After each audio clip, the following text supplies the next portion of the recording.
Okay so Intel company है जो कि कंप्यूटर की चिप्स वगैरह मैन्युफैक्चर करती है, प्रोसेसर मैन्युफैक्चर करती है। काफ़ी आपने रीड भी किया होगा इसके बारे में न्यूज़ में।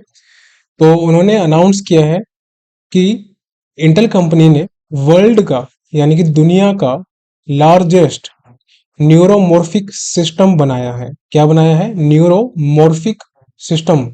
जैसे हमारे ब्रेन में न्यूरॉन्स होते हैं, उस तरीके का एक तरह से कनेक्शन है ये। काफी एडवांस रहेगा। और इसका जो नाम दिया है इन्होंने, वो हाला पॉइंट दिया है। क्या नाम दिया है? Hala point.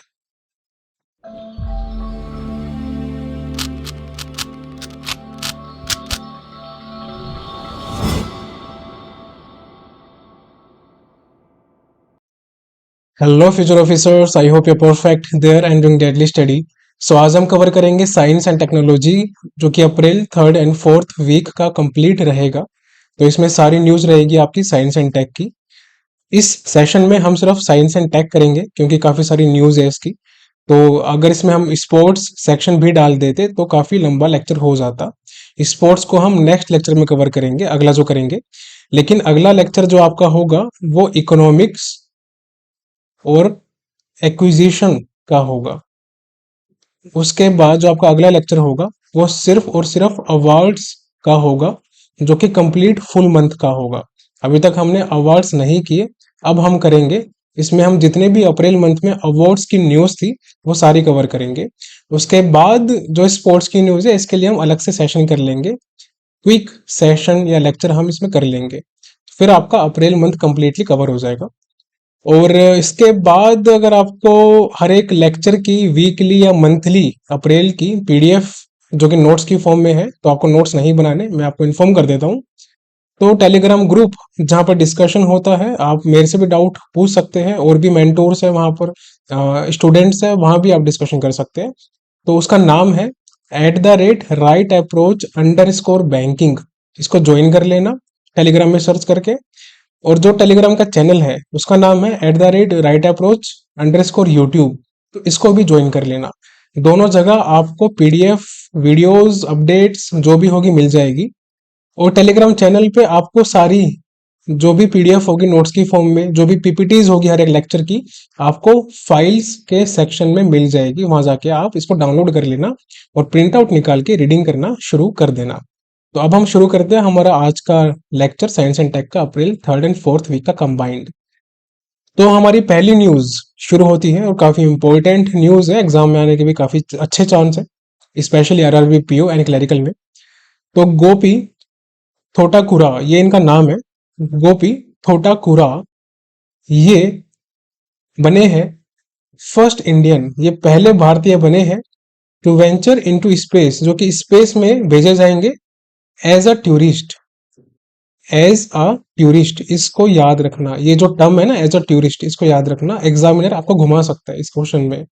तो गोपी थोटाकुरा एज अ टूरिस्ट पहले इंडियन बने हैं जो कि स्पेस में गए हैं। और ये मिशन किसका था? ब्लू ओरिजन, जो कि जेफ बेजोस, अमेजन की कंपनी है। तो उन्हीं की एक तरह से हम सब्सिडरी कह सकते हैं। तो ब्लू ओरिजन है, उन्हीं की कंपनी है। और इस मिशन का नाम क्या है? NS-25। NS-25, ये याद रखना। अब चलते हैं पूरी न्यूज पे। सो गोपी थोटाकुरा जो कि आंध्र प्रदेश से बिलोंग करते हैं, आंध्र प्रदेश से बिलोंग करते हैं। और ये साथ ही साथ में एक प्रिजर्व लाइफ कोप, इस कंपनी के को फाउंडर भी है। क्या है? को फाउंडर। तो आपसे एग्जाम में पूछ सकता है कि गोपी थोटाकुरा, जिनको अभी फर्स्ट एज अ टूरिस्ट भेजा जा रहा है NS-25 मिशन में, जो कि ब्लू ओरिजन का है, अमेजन का, जेफ बेजोस का, वो कौन सी कंपनी के को फाउंडर या फिर कौन सी स्टेट से बिलोंग करते हैं, तो आपको पता होना चाहिए। अब टोटल 6 लोगों को भेजा जा रहा है, यानी कि 6 क्रू मेंबर्स को भेजा जा रहा है ब्लू ओरिजन के NS-25 मिशन में। NS की फुल फॉर्म क्या है? New shepherd. तो न्यू शेफर्ड नाम है इनका, NS। तो न्यू शेफर्ड 25 भी आप बोल सकते हो, जो कि एक स्पेस टूरिज्म मिशन है। क्या है? Space tourism mission. इसको याद रखना, बहुत इंपॉर्टेंट है ये। और ये जो गोपी थोटाकुरा जी है, ये पहले इंडियन स्पेस टूरिस्ट बने हैं। दूसरी बात, ये दूसरे भारतीय बने हैं जो स्पेस में ट्रेवल कर रहे हैं। पहले भारतीय कौन थे? राकेश शर्मा जी। ये हमारे पहले भारतीय थे जो कि स्पेस में गए थे। लेकिन गोपी थोटाकुरा अब सेकंड बनेंगे भारतीय जो कि स्पेस में जाएंगे। लेकिन पहले स्पेस टूरिस्ट भी होंगे गोपी थोटाकुरा। तो ये याद रखना, दोनों अलग चीजें हैं। ब्लू ओरिजन जो कंपनी है जो कि न्यू शेफर्ड 25 मिशन लॉन्च कर रही है, वो जेफ बेजोस जी की है जो कि अमेजन के फाउंडर है। काफी फेमस है Amazon company, e commerce company, आपने काफी यूज भी किया होगा। तो हमारी न्यूज कंप्लीट होते भी अब चलते हैं अगली न्यूज पे। तो इसरो, आप जानते हैं हमारी इंडिया की सबसे सुप्रीम साइंटिफिक ऑर्गेनाइजेशन है ISRO, Indian space research organisation. उन्होंने डेवलप किया है एक light weight carbon carbon nozzle. Carbon carbon nozzle, अब ये काफी इंपॉर्टेंट और एग्जाम में आने के काफी हाई चांसेस है अगर साइंस एंड टेक में से न्यूज लेता है एग्जामिनर। और ये कार्बन कार्बन नोजल किसके लिए यूज होती है, ये भी ध्यान रखना है आपको। ये रॉकेट इंजन्स के लिए यूज होता है। किसके लिए यूज होता है? रॉकेट इंजन्स के लिए। देखो बेसिकली होता क्या है, जैसे मैं आपको बताता हूँ। ये जो कार्बन कार्बन नोजल है, इसका स्ट्रक्चर कुछ ऐसे होता है। इस तरीके का स्ट्रक्चर होता है इसका। यहाँ से थ्रस्ट निकलती है जब ये जो रॉकेट है जब वो लॉन्च होता है, तो आपने देखा होगा ऊपर यहाँ पर रॉकेट होता है, तो यहाँ से थ्रस्ट निकलती है। तो ये होता है कार्बन कार्बन नोजल। और इसको हम एक नाम से और बोलते हैं, वो हम देखते हैं। तो इसरो का जो विक्रम साराभाई स्पेस सेंटर है, ठीक है, विक्रम साराभाई स्पेस सेंटर, जो कि सिचुएटेड है तिरुवनंतपुरम में, केरला। तिरुवनंतपुरम केरला में सिचुएटेड है कौन सा? Vikram Sarabhai space centre.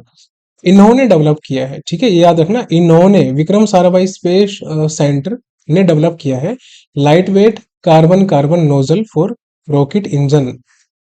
अब आपको कई सारे ऑप्शन दे सकता है कि किसने डेवलप किया है, तो उसमें से आपको लगाना है सही option, Vikram Sarabhai space centre. अब ये जो कार्बन कार्बन नोजल है, ये हेल्प करेगा enhancing thrust levels and boosting the payload capacity of launch vehicle.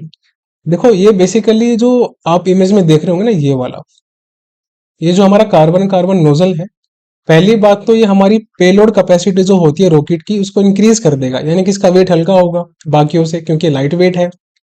और कितना जो पेलोड कैपेसिटी है वो इंक्रीज करेगा ये 15 किलो की। ये देखो नीचे लिखा हुआ है 15 किलो, इतना पेलोड कैपेसिटी को इंक्रीज करेगा ये। और साथ ही साथ में ये जो कार्बन कार्बन नोजल है, इसमें जो कोटिंग है सिलिकॉन कार्बाइड की है। तो याद रखना silicon carbide, SiC, silicon carbide. ये चीजें बहुत छोटी है, माइन्यूट है, काफी बच्चे मिस कर देते हैं, लेकिन इंपॉर्टेंट है। एग्जामिनर आपसे यही चीजें पूछता है जो कि रिलीवेंट है, इंपॉर्टेंट है, और आप मिस कर रहे हो, तो ये आपको ध्यान रखना है। दूसरे पे आते हैं। ये जो कार्बन कार्बन नोजल है, ये हेल्प करेगा reducing 67% mass of launch vehicles, जो कि हम देख चुके हैं कितना था, अराउंड 15 kg रॉकेट पे, और इंक्रीज कर देगा ये वेट।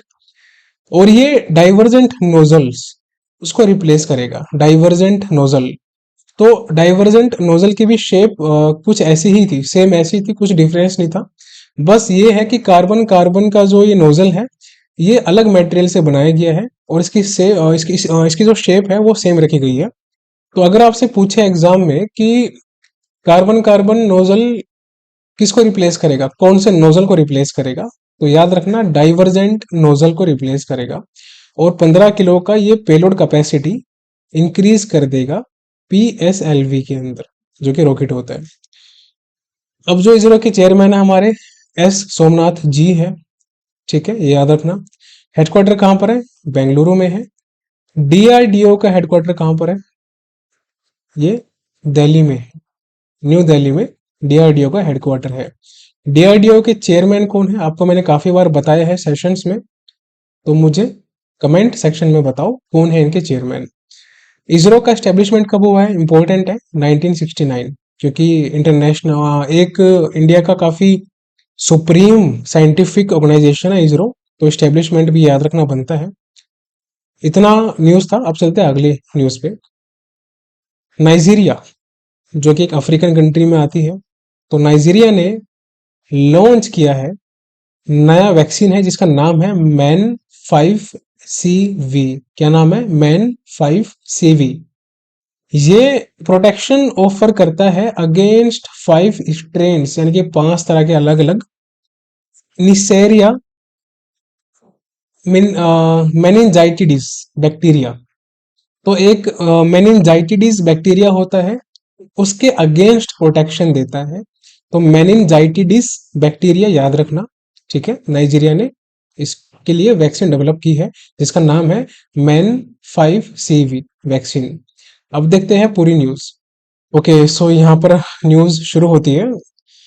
नाइजीरिया पहली कंट्री है। अब पहली कंट्री है तो इम्पोर्टेंट ऑब्वियस सी बात है, जिन्होंने मैन 5CV वैक्सीन लॉन्च की है। मैन कहाँ से आया है? मेनिंजिटाइडस। ये जो डिजीज है ना, मेनिंजिटाइडस, ये बेसिकली ब्रेन और स्पाइनल कॉर्ड से रिलेटेड एक डिजीज होती है। जैसे लाइक दिमाग में पानी वगैरह भर जाता है, उसके रिगार्डिंग डिजीज होती है ये। तो मेनिंजिटाइडस का नाम है मैन 5CV वैक्सीन, जो कि इसके अगेंस्ट प्रोटेक्शन देगी। और कौन सा बैक्टीरिया है जो कि इस डिजीज के लिए रिस्पॉन्सिबल है?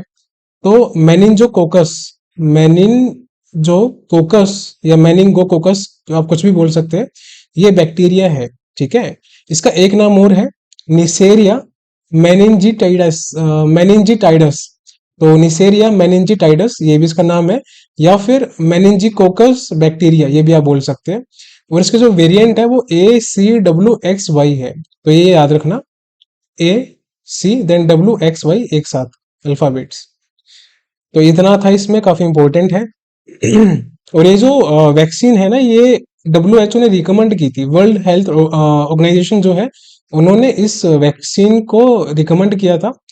और इनका टारगेट है, WHO का टारगेट है टू एलिमिनेट मेनिंजिटाइडस बाय 2030। ये इंपॉर्टेंट एग्जाम में पूछ सकता है आपसे कि Nigeria is the first country जिन्होंने भी मैन 5CV वैक्सीन लॉन्च की है which protects against the meningitis disease. So what is the WHO target by for eliminating meningitis? तो क्या है इसका टारगेट? 2030। एग्जामिनर कुछ भी क्वेश्चन घुमा सकता है, तो जितने क्वेश्चन घुमा सकता है आपको सारे बता दूंगा मैं। बस इसको फॉलो करो कंटिन्यूसली। अब वैक्सीन बनाई किसने है? हु, किसने वैक्सीन बनाई है? तो सीरम इंस्टीट्यूट, काफी फेमस है हमारे इंडिया में। तो सीरम इंस्टीट्यूट ऑफ इंडिया ने और पाथ, इन दोनों ने मिलके कोलैबोरेशन किया है और वैक्सीन को डेवलप किया है। क्या नाम है वैक्सीन का? Man 5CV। यही नाम है ना इसका, देख लेते हैं। हाँ, मैन 5CV। और पाथ की फुल फॉर्म क्या है? Program for appropriate technology in health, ये इसकी फुल फॉर्म है। आप पाथ याद रखो, इतना बहुत है।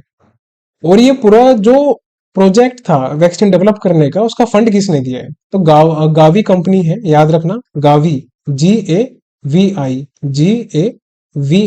गावी कंपनी ने फंड प्रोवाइड किया है। और मेनिनजिटिस या मेनिनजाइटस, ओके। तो मेनिनजाइटस एक डिजीज है जो कि ब्रेन और स्पाइनल कोड से रिलेटेड है, इतना ध्यान रखना। ऑप्शन में पूछ भी सकता है आपसे। और ये एक तरह से इन्फेक्शन है जो कि बैक्टीरिया या फिर वायरस के थ्रू होता है। और मेनिंजोकोकस बैक्टीरिया जो आपको मैंने बताया था लास्ट स्लाइड में, तो वो होता है। और इससे क्या होता है ना कि बेसिकली स्वेलिंग हो जाती है, सूजन, समझते हो, स्वेलिंग वो हो जाती है इससे। तो उस चीज का एक तरह से प्रिवेंट करना है। काफी सीरियस डिजीज है, इसमें डेथ भी काफी होती है। तो एलिमिनेट करना है इसको कम्प्लीटली, इसीलिए WHO ने ये रिकमेंड करके वैक्सीन बनवाई है। ओके, सो नेक्स्ट न्यूज है सबमर्सिबल प्लेटफॉर्म। क्या है? Submersible platform. सबमर्सिबल क्या होता है? जो कि जमीन के अंदर होता है। For acoustic characterisation and evaluation space, ये फुल फॉर्म आपको याद होनी चाहिए कि स्पेस की फुल फॉर्म क्या है, एग्जामिनर पूछ सकता है। तो याद रखना, सबमर्सिबल, S से सबमर्सिबल, P से प्लेटफॉर्म, A से अकोस्टिक, C से कैरेक्टराइजेशन, E से इवेल्युएशन। तो submersible platform for acoustic characterisation and evaluation. अब इसे किसने इनोग्रेट किया है? समीर वी कामत। कौन है? समीर वी कामत। समीर वी कामत कौन है, अगर आपको याद हो तो? ओके, चलो देखते हैं। तो डीआरडीओ के चेयरमैन है समीर वी कामत जी, याद रखना। और इसरो के एस सोमनाथ जी है। इसरो का हेडक्वार्टर बेंगलोर में है, 1969 में स्टैब्लिशमेंट हुई थी। डीआरडीओ का हेडक्वार्टर न्यू दिल्ली में है और चेयरमैन समीर वी कामत जी है। तो समीर वी कामत जो कि चेयरमैन है डीआरडीओ के, उन्होंने इनोग्रेट किया space submersible platform for acoustic. Acoustic मतलब पानी से होता है रिलेटेड, कैरेक्टराइजेशन एंड इवेल्युएशन। और ये कहाँ पर इनोग्रेट किया है? एक कुलामुवा, एक जगह है जो कि इडुक्की डिस्ट्रिक्ट में है। कौन सा डिस्ट्रिक्ट है? इडुक्की डिस्ट्रिक्ट, जो कि केरला में सिचुएटेड है। सो कुलामुवा, कुलामुवा, कुलामावू, ओके। सो कुलामावू है बेसिकली, कुलामावू, इडुक्की डिस्ट्रिक्ट, केरला। ये भी थोड़ा सा इंपॉर्टेंट है, इसको याद रखना, पूछ सकता है कहाँ पर इनोग्रेट किया है। सो अगेन इसको ऐसे याद कर लो, कैसे केरला भी है आपका। सो कुलामावू, इडुक्की डिस्ट्रिक्ट एंड केरला। अब ये स्टैब्लिश किसने किया है, यानी कि किसने बनाया है ये? तो एनपोल, जो कि डीआरडीओ का ही है। इसकी फुल फॉर्म है नेवल फिजिकल एंड ओशियानोग्राफिक लेबोरेटरी। इन्होंने इसको स्टैब्लिश किया है। अब ये जो समर्सिबल प्लेटफॉर्म है, इसमें दो तरह की असेंबलीज है, ठीक है। टू डिफरेंट असेंबल प्लेटफॉर्म है। एक तो वो है जो पानी के ऊपर फ्लोट करेगा, पानी के ऊपर तैरेगा, ठीक है। फर्स्ट वाला फ्लोट्स ऑन वाटर सरफेस, ठीक है, ये हमारा वाटर है नीचे, इसके ऊपर ये जो होगा ये हमारा फ्लोट करेगा। और एक होगा जो कि पानी की गहराई में 100 मीटर तक, ये याद रखना बहुत इंपॉर्टेंट है, 100 मीटर तक नीचे जा सकता है। तो एक तरह से मैग्नेट काइंड ऑफ हम चीज कह सकते हैं कि एक पानी के ऊपर रहेगा और एक नीचे रहेगा यहाँ पर, और वो जो नीचे वाला है वो 100 मीटर तक नीचे जा सकता है, ऐसे याद रखना। So DRDO chairman Samir V Kamat ji हो गए और हेडक्वार्टर न्यू दिल्ली हो गया। अब चलते हैं अगली न्यूज पे। अगेन डीआरडीओ की न्यूज है। तो डीआरडीओ ने सक्सेसफुली फ्लाइट टेस्ट किया है। सक्सेसफुली फ्लाइट टेस्ट किया है किसका? आईटीसीएम। क्या है ITCM? Indigenous technology cruise missile. तो इंडिजीनियस टेक्नोलॉजी क्रूज मिसाइल का डीआरडीओ ने फ्लाइट टेस्ट किया है। कहां से किया है? चांदीपुर कोस्ट उड़ीसा से। चंडीपुर कोस्ट उड़ीसा से फ्लाइट टेस्ट किया है, याद रखना। इंडिजीनियस टेक्नोलॉजी क्रूज मिसाइल ये है, राइट। कहां पर? चांदीपुर उड़ीसा। और अभी हमने जो न्यूज पढ़ी थी समरसिबल वाली, वो कहाँ था? वो केरला में जगह थी, इडुक्की डिस्ट्रिक्ट में। और क्या नाम था उस जगह का? कुलामावू, ये भी याद रखना। अब ये जो आईटीसीएम है, इंडिजीनियस टेक्नोलॉजी क्रूज मिसाइल, ये किसने डेवलप की है? ये की है एडीई ने। किसने? एडीई, जो कि डीआरडीओ का ही है। Aeronautical development establishment, aeronautical development establishment. और जो हमारा समर्सिबल वाला था वो किसने डेवलप किया था? वो किया था एनपोल ने, ये भी डीआरडीओ का है। तो इसमें कंफ्यूज मत होना, एनपोल है समर्सिबल वाले का। और उसके बाद जो आईटीसीएम है, इंडिजिनियस टेक्नोलॉजी क्रूज मिसाइल, ये डेवलप किया एडीई ने, एरोनॉटिकल डेवलपमेंट इस्टेब्लिशमेंट ने। So indigenous propulsion system developed by GTRE, gas turbine research establishment. जो प्रोपल्शन सिस्टम है इस क्रूज मिसाइल का, वो डेवलप किया है गैस टरबाइन रिसर्च इस्टेब्लिशमेंट ने, जिसको हम जीटीआरई के नाम से भी जानते हैं, एब्रीविएशन इसका। एडीई के डायरेक्टर कौन है? एरोनॉटिकल डेवलपमेंट इस्टेब्लिशमेंट के वाई दिलीप जी है। हेडक्वार्टर बेंगलोर में ही है, और इसरो का भी हेडक्वार्टर बेंगलोर में ही है, ऐसे याद रखो। अब अगली न्यूज अगेन डीआरडीओ की है। तो डीआरडीओ की फुल फॉर्म आपको पता होगा, मैं उम्मीद करता हूँ, काफी न्यूज में मैंने बताई है। सो डीआरडीओ की फुल फॉर्म है defence research and development organisation. Defence में जितनी भी रिसर्च वगैरह होती है, उसकी डेवलपमेंट का जो जिम्मा है वो डीआरडीओ का है, ठीक है। तो ये आपको पता होना चाहिए, defence research and development organisation. So इन्होंने इंडिया का, भारत का लाइटेस्ट, बहुत ही हल्का बुलेट प्रूफ जैकेट बनाया है। इंडिया का पहला बहुत ही इंडिया का पहला बहुत ही हल्का बुलेट प्रूफ जैकेट बनाया है, जो कि प्रोटेक्ट करेगा against 7.62 multiply 54 R armour piercing incendiary से। तो ये एक तरह की बुलेट होती है जो कि अप्रोक्सीमेटली 3 इंचज के आसपास होती है, मोस्टली राइफल्स वगैरह में यूज होती है। तो इस बुलेट प्रूफ जैकेट जो ये बनाई है, ये प्रोटेक्ट करेगा उस बुलेट से। तो इसका नाम याद रखना, 7.62 मल्टीप्लाई 54 आर। ये बेसिक सा नाम है, आप 5-6 बार रीड करोगे तो याद हो जाएगा आपको। और ये आ, कोई भी एक तरह से ना, ये हाईएस्ट लेवल है थ्रेट का। मतलब ब्यूरो ऑफ इंडियन स्टैंडर्ड के अनुसार, ब्यूरो ऑफ इंडियन स्टैंडर्ड 17051, कौन सा 17051 2018, उनके अनुसार ये हाईएस्ट थ्रेट लेवल 6 है। तो ये भी याद रखना कौन सा लेवल है, लेवल 6 है अकॉर्डिंग टू BIS 17051। और BIS 17051 2018 ये बताता है कि मिनिमम रिक्वायरमेंट क्या होनी चाहिए एक बुलेट रेजिस्टेंट जैकेट में अगेंस्ट स्मॉल आर्म्स। ये आप याद रखना, इस चीज को भी इंपॉर्टेंट है। अब चलते हैं अगली न्यूज पे। ओके, इसी न्यूज का हिस्सा है, नेक्स्ट स्लाइड है सोनार। अब आपको पता होगा कि ओशियंस में लाइट वगैरह से ज्यादा जो स्पीड होती है वो साउंड की होती है। ये चीज याद रखो, आपसे एग्जाम में पूछेगा तो आप बता देना। तो साउंड की जो साउंड वेव्स होती है वो काफी हाई वेलोसिटी से ट्रेवल करती है ओशियन में। तो एक सोनार है, इसकी फुल फॉर्म है sound navigation and ranging. Sound navigation and ranging, SO से साउंड, NA से नेविगेशन, R से ranging. So sound navigation ranging sonar, जो कि यूज होता है साउंड वेव्स में टू एक्सप्लोर द ओशियन। और ये ओशियनोग्राफी के लिए भी यूज होता है। राइट, इतना आपको मैंने बता दिया है। अब इस वाली न्यूज में तो कुछ है नहीं है सच। ओके, बाकी यहाँ पर कुछ इंफॉर्मेशन है, अगर आपको रीड करना है तो रीड कर सकते हो, बाकी मैंने आपको बता ही दिया सब कुछ।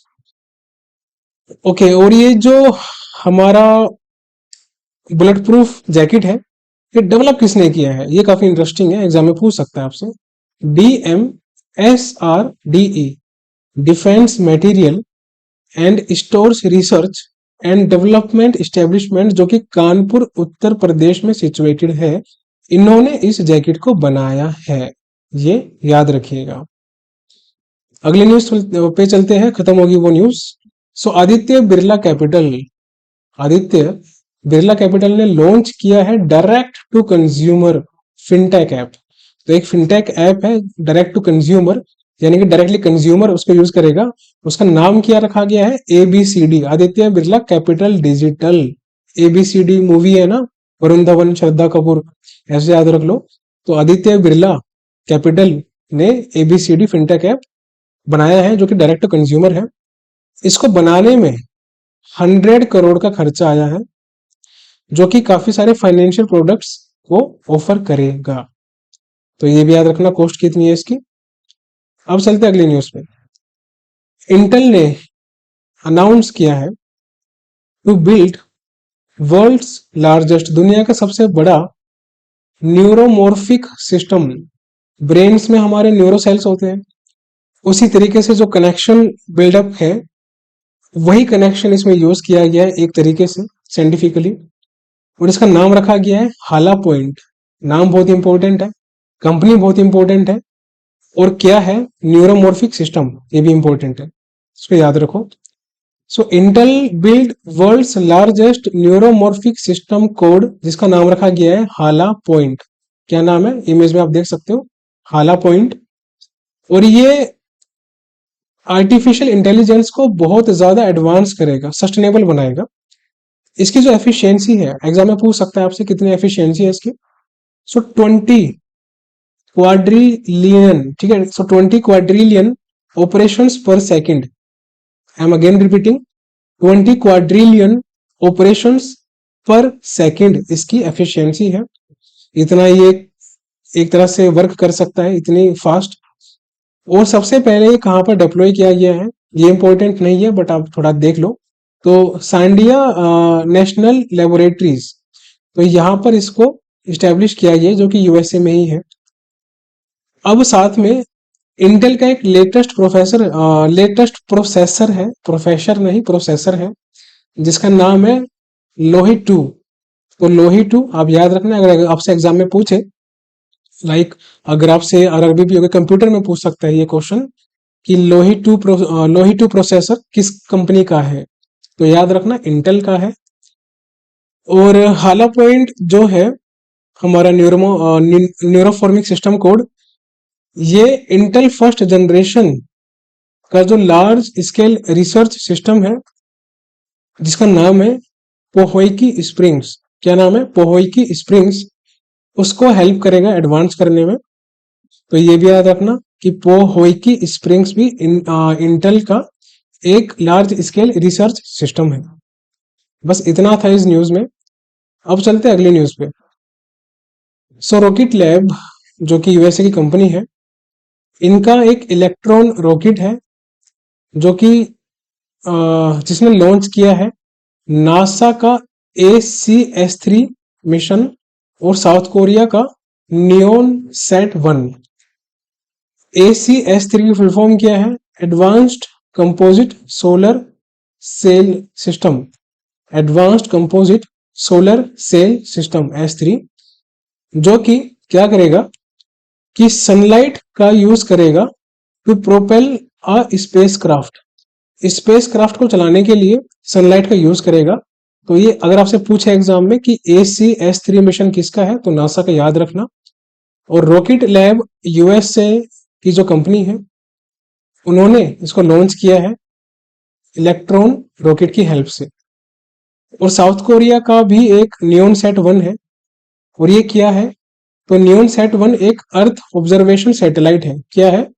अर्थ ऑब्जर्वेशन सैटेलाइट है, जो कि नेचुरल डिजास्टर और क्लाइमेट्स वगैरह को मॉनिटर करेगी। ये आपको इतना ध्यान रखना है। और ये जो पूरा मिशन लॉन्च किया गया है नासा का ACS-3 और साउथ कोरिया का नियोन सेट, ये बिगिनिंग ऑफ द स्वाम मिशन के अंतर्गत किया गया है। बिगिनिंग ऑफ द स्वाम मिशन, ये भी याद रखो, इंपॉर्टेंट है। ओके, अब चलते हैं अगली न्यूज पे।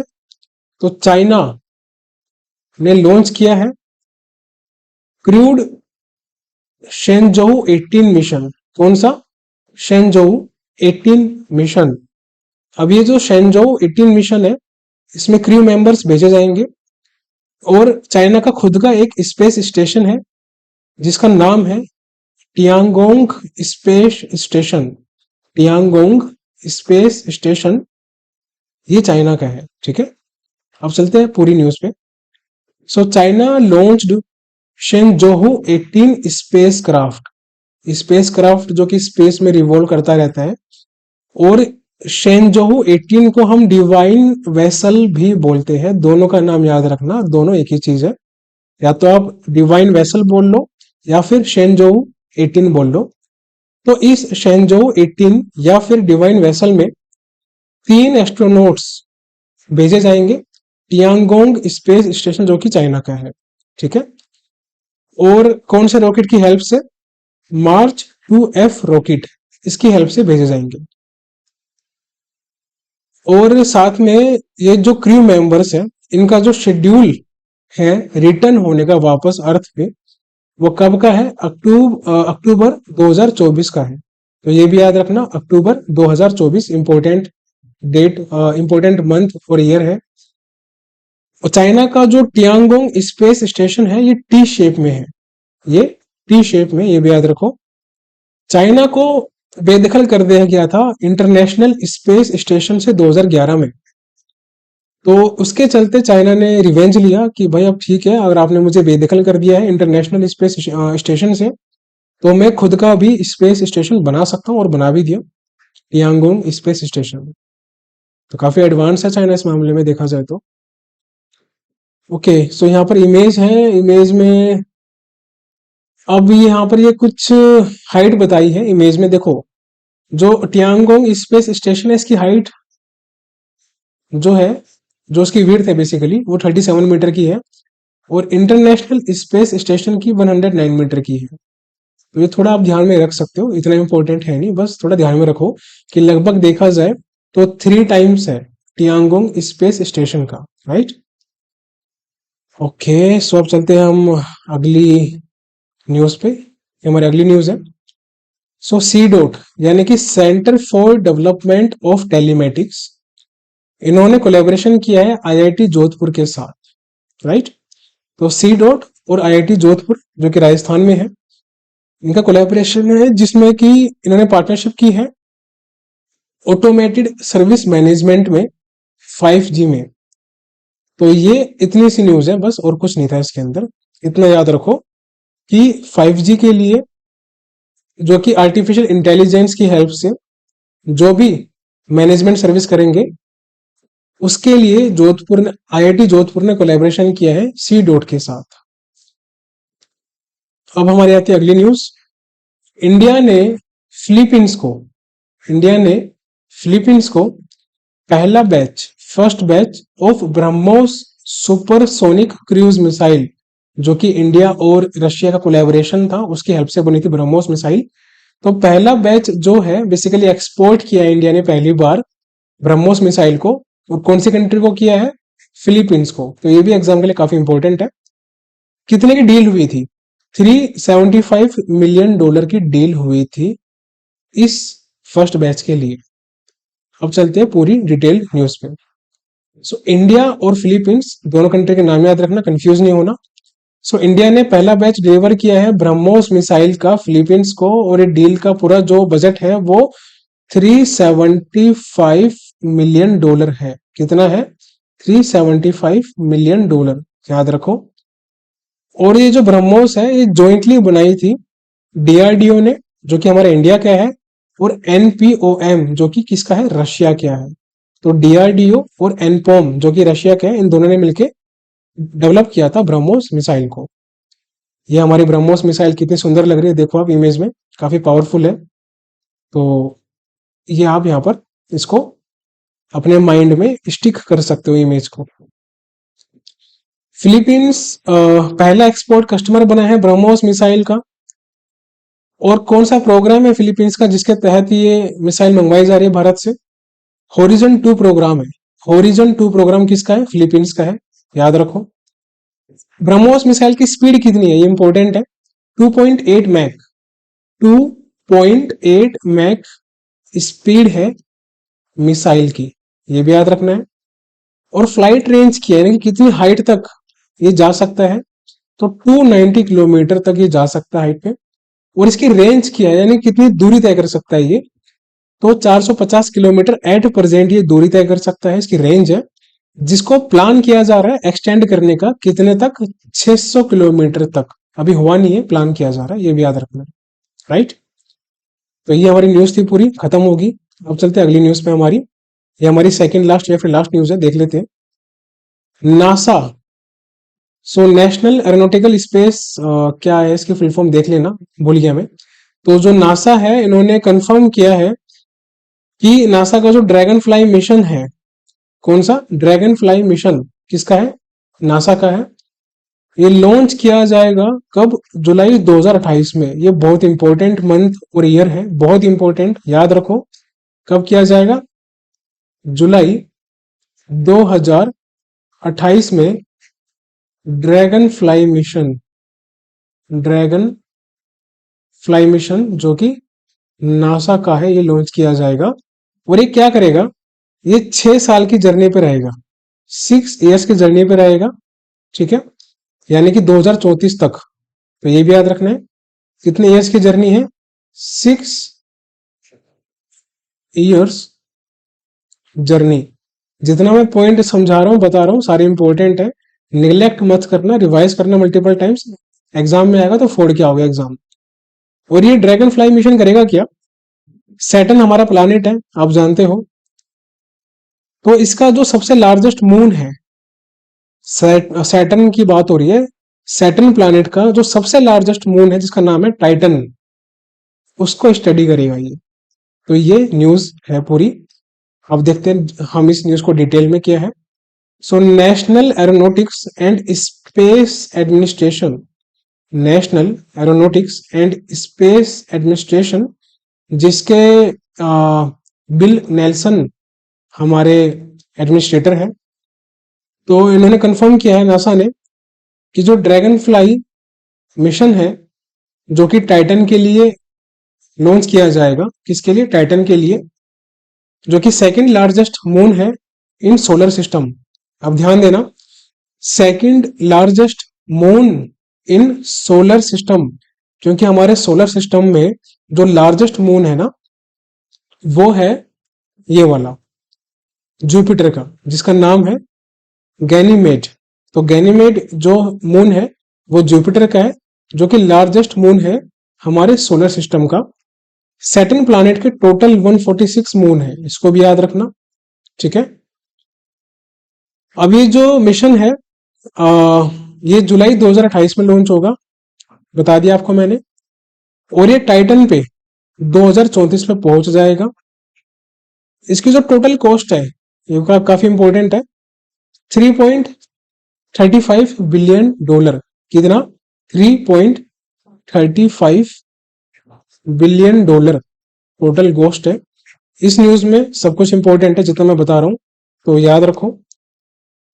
और ये जो ड्रैगन फ्लाई मिशन है ये एक तरह से ना, जो हमारा ये, अरे यार क्या होता है, ड्रोन जो होता है, ड्रोन की शेप में है, दिमाग से स्लिप हो गया था, तो ड्रोन की शेप से है, ड्रोन की शेप का है। और ये जो डिजाइन किया गया है ये जॉन हॉपकिंस जो हमारे साइंटिस्ट हैं उनकी फिजिक्स लेबोरेटरी जो है यूएसए में, उनकी गाइडेंस के अंदर इसको बनाया गया है। इतना है इस न्यूज में और कुछ नहीं है।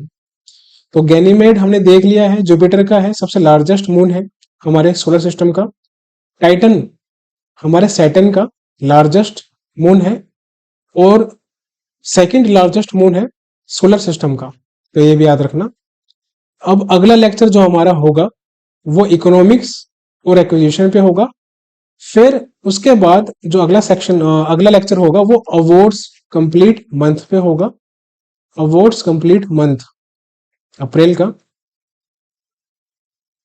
उसके बाद जरूरत पड़ी तो एक लेक्चर लास्ट और लेके आएंगे, वरना खत्म कर देंगे अवार्ड्स में।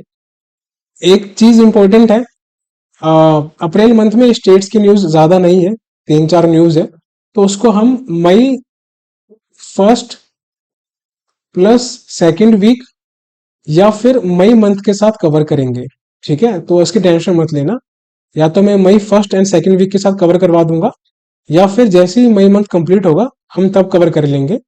3-4 न्यूज है, और अगर आप इंसिस्ट करोगे तो पहले भी करवा दूंगा, कोई हेडक की बात नहीं है। अभी एग्जाम हमारा काफी आगे है तो परेशान मत हो, जब एग्जाम पास में आएगा तब मैं आपको वीकली भी करवा दूंगा।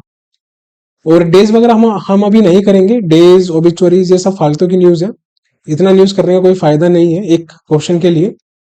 तो आपको बता देता हूं मैं, यहाँ पर ध्यान देना, डेज और ओबिचुअरीज